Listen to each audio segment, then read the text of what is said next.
right, I'm ready for my next question. In a world where rhinoceroses are domesticated pets, who wins the Second World War? Uganda. Defend. Kenya rises to power on the export of rhinoceroses. A Central African power bloc is formed, colonizing North Africa and Europe. When war breaks out, no one can afford the luxury of a rhino. Kenya withers, Uganda triumphs. Correct. My turn. In a world where a piano is a weapon, not a musical instrument, on what does Scott Joplin play the maple leaf rag? Tuned bayonets. Defend? Isn't it obvious? You're right, my apologies. What the hell are you guys playing? It's a game we invented. It's called Counterfactuals. We postulate an alternate world that differs from ours in one key aspect and then pose questions to each other. It's fun for ages 8 to 80. Join us. All right, I like a good brain teaser. Give it a whirl. You're in luck. This is an easy one. In a world where mankind is ruled by a giant intelligent beaver, what food is no longer consumed? A BLT where the B stands for beaver? Leonard, be serious. We're playing a game here. I can figure this out. Let's see. Well, beavers eat tree bark. The only tree bark I know that humans consume is cinnamon, so I'll say cinnamon. Incorrect. Obviously, the answer is cheese Danish. What? In a world ruled by a giant beaver, mankind builds many dams to please the beaver overlord. The low-lying city of Copenhagen is flooded. Thousands die. Devastated, the Danes never invent their namesake pastry. How does one miss that? This is ridiculous. You're just making stuff up. Is he always like this when he loses? Oh, yes, you should have been here for the great Jenga tantrum of 2008. You bumped the table and you know it. Perhaps it would be kinder to play a game more suited to his abilities. We'll close our eyes and count to 10 while you hide. I'm going to my room. Very good, Leonard. But next time, don't tell us where you're hiding.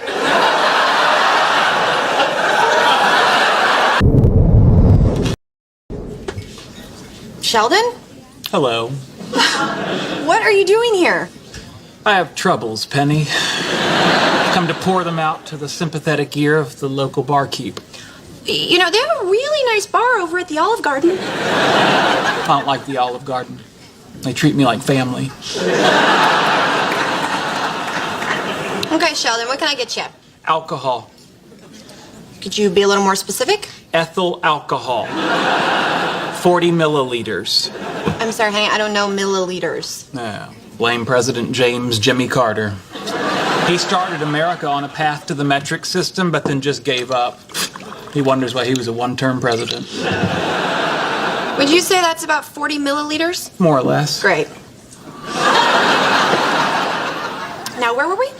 I believe you were about to ask me to choose a cocktail. Fortunately, thanks to computer-savvy alcoholics, there's an app for that. Let's see. Harvey Wallbanger. Sex on the Beach? I hardly think so. Rob Roy. Silk Slipper. Mad Hatter. Ooh. I'll have a Rosewater Ricky. A what? You'll need pitted brandied cherries, gin, rosewater, Angostura bitters, and overproofed rum. Now first, dust the cherries with sugar, then spray them with a mixture of rum and bitters. Then ignite the rum. Here you go, one Rosewater Ricky. That's not how it looks in the picture. Oh, yeah, you know, every bartender makes it differently. Why don't you give it a try? All right. To the metric system.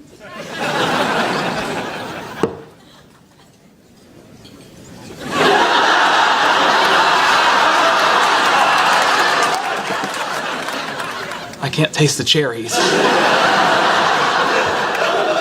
right, Sheldon, what's on your mind? I wronged Howard. You won't accept my apology. Oh, right, that. Yes, Leonard told me. Sorry, honey.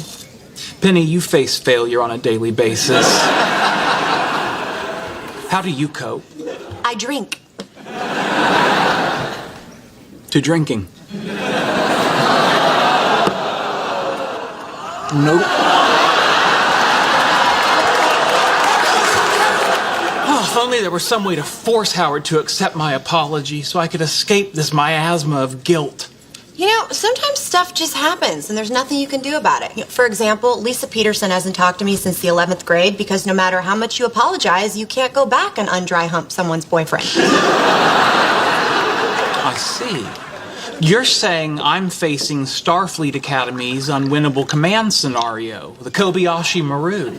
Exactly. Sometimes you can't win. Captain Kirk won. Kirk cheated. Impressive that you know that.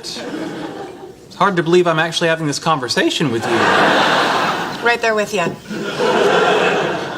Kirk beat the Kobayashi Maru by reprogramming the simulator. That's it. What? I'll reprogram Howard. What?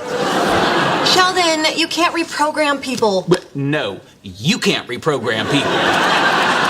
To James Tiberius Kirk.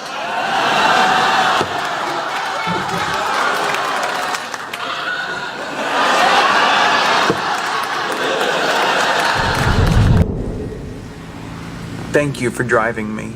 You're welcome. I wish you weren't wearing flip-flops. Dangerous to drive in flip-flops. Sheldon? Sorry.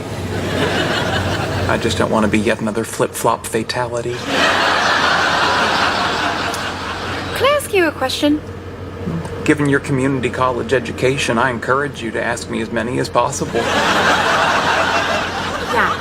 Well, my question is, and I'm pretty sure I know the answer, is this your first date? That depends. Does square dancing with my sister at a Teens for Jesus 4th of July hoedown count as a date? No. Then this is my first date. Okay. Well, then there's a couple of things you should probably know. I have a master's degree and 2 doctorates. The things I should know, I do know. My point is, I know more about dating than you, and if you were as smart as you think you are, you would listen to me. If you know so much, how come I have a date tonight and you have nothing better to do than drive me to it? Fair point.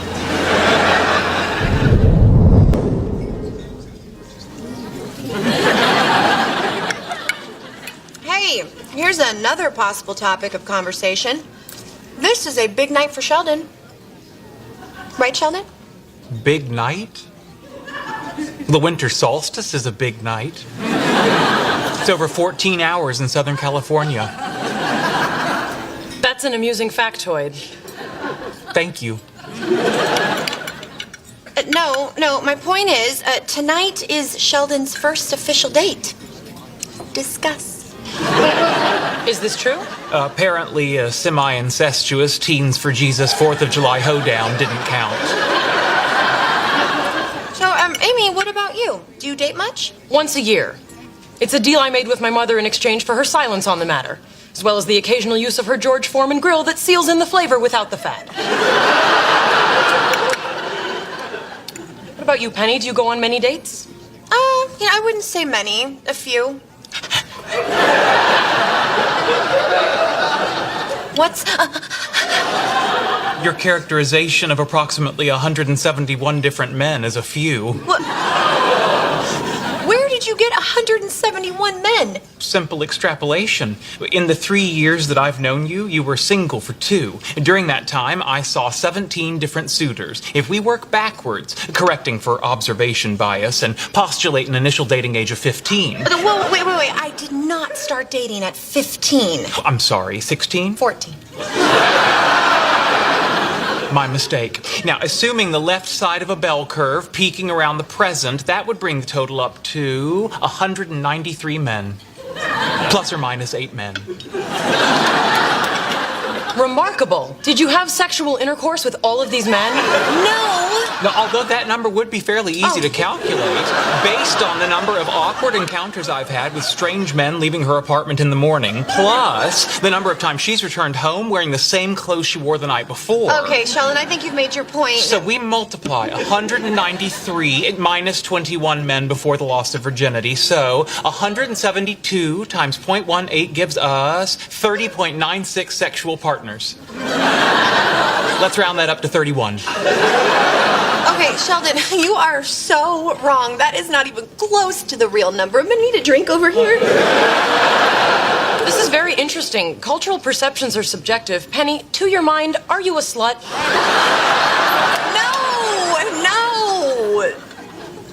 No.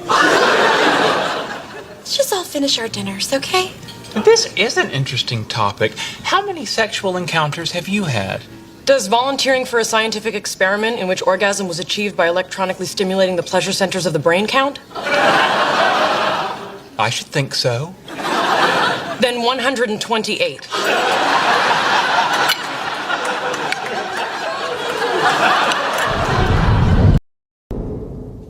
Aren't you slicing that man's brain a little too thin?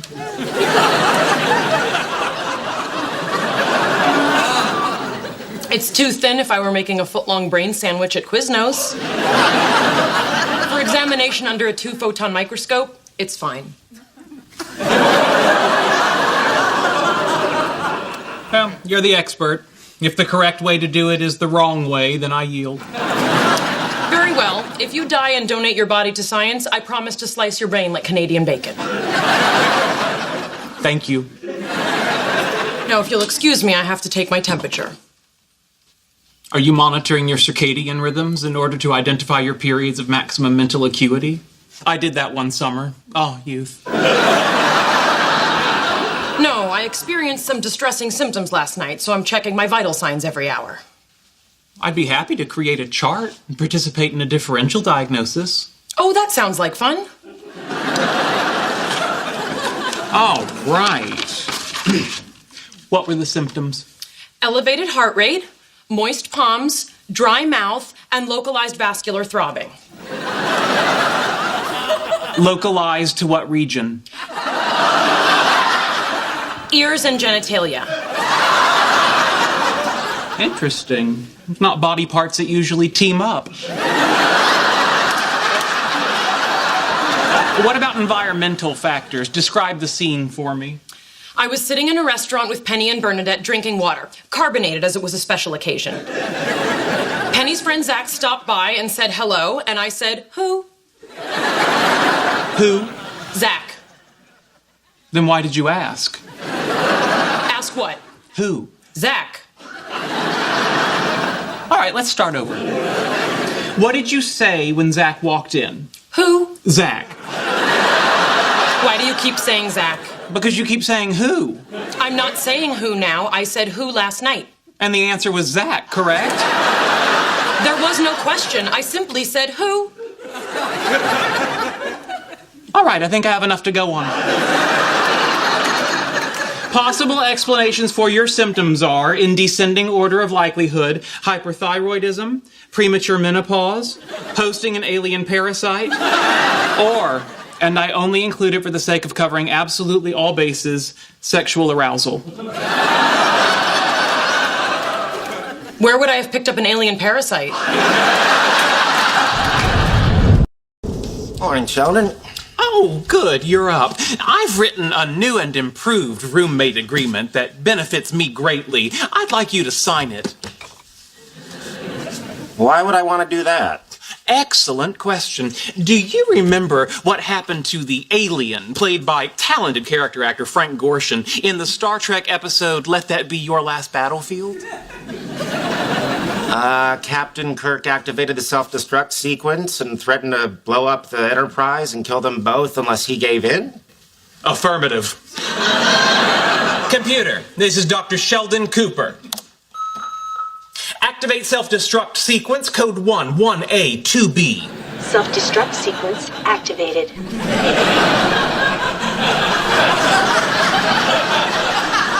What are you gonna do, Sheldon? Blow up the apartment? That was my first thought, but all my cool stuff is here. What happens when it counts down? Unless Leonard signs the new agreement in the next 41 seconds, this computer will send an email to your parents in India saying that you're in a secret relationship with the whiter-than-marshmallow fluff Leonard Hofstadter. Oh my God. What's the big deal? Trust me, it's a big deal. Well, they're gonna find out about me eventually, right? Yeah, of course, just not today. 20 seconds. Are you ashamed of me? Of course not. Then why can't we tell your parents? Please, don't push this. He does that all the time, doesn't he? 15. Okay, fine, Sheldon, you win. Turn it off. No, he's bluffing. I never bluff. 10. It's blackmail. 9. We give up. 8. This is ridiculous. It's a laptop with a full charge. Honestly, what do you see in him? Okay, give him what he wants, or we're done. 3. Really? 2. Okay, I'll sign it. Self-destruct sequence aborted.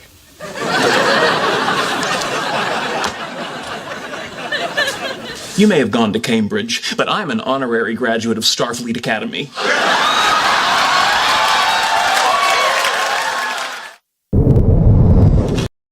Book, The Hidden Reality, takes on a grand question. Is our universe the only universe? You see, there's a growing belief among scientists like me that ours may only be one among many universes populating a gigantic cosmos. In The Hidden Reality, I explore this possibility without presuming any knowledge of mathematics or physics on the part of the reader.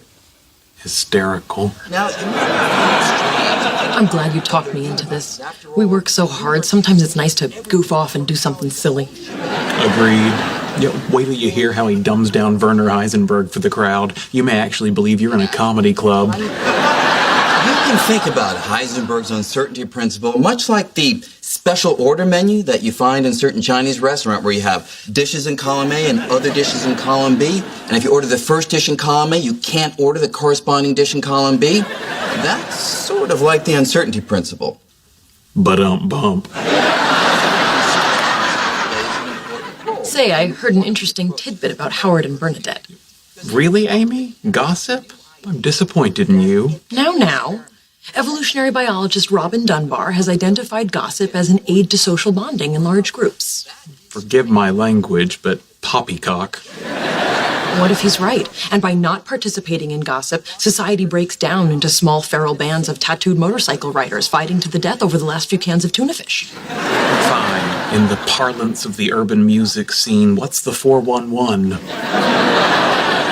Bernadette is thinking about breaking up with Howard. I believe our nation's tuna cans are safe. Excuse me. Dr. Green, question? Yes. You've dedicated your life's work to educating the general populace about complex scientific ideas. Yes, in part. Have you ever considered trying to do something useful? Perhaps reading to the elderly? Excuse me? Yeah, but not your books. Something they might enjoy. I kid, of course. Big fan.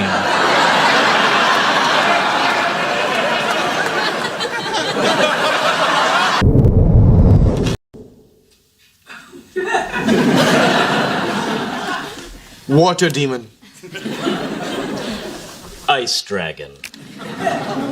Lesser warlord of Ka'a. Not so fast. Infinite Sheldon. Infinite Sheldon? Yes, Infinite Sheldon defeats all other cards and does not violate the rule against homemade cards because I made it at work. Do you understand why people don't want to play with you? No. Although it's a question I've been pondering since preschool. Hey. Hey. Hey. Hey, your copy of Science Magazine was in my mailbox. Oh, thanks. Check it out. All about planets this month. That's an atom. Agree to disagree. That's what I love about science. There's no one right answer.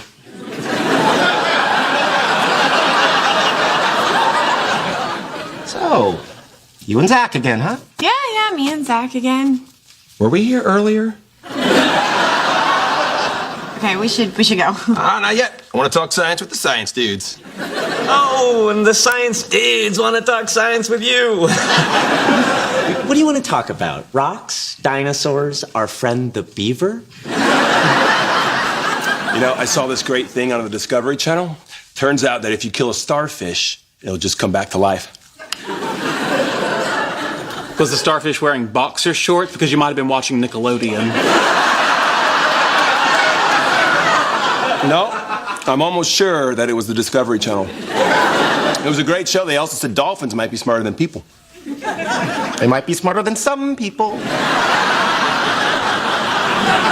Well, maybe we can do an experiment to find out. That's easy enough. We'd need a large tank of water, a hoop to jump through, and a bucket of whatever bite-sized treats you find tasty.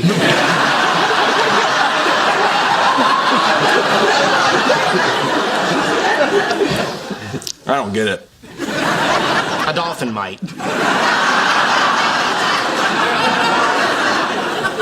Oh, I see. You guys are inferring that I'm stupid. That's not correct. We were implying it. You then inferred it. Let's go. You know, for a group of guys who claim they spent most of their lives being bullied, you can be real jerks. Shame on all of you. What the hell did I do? You laughed.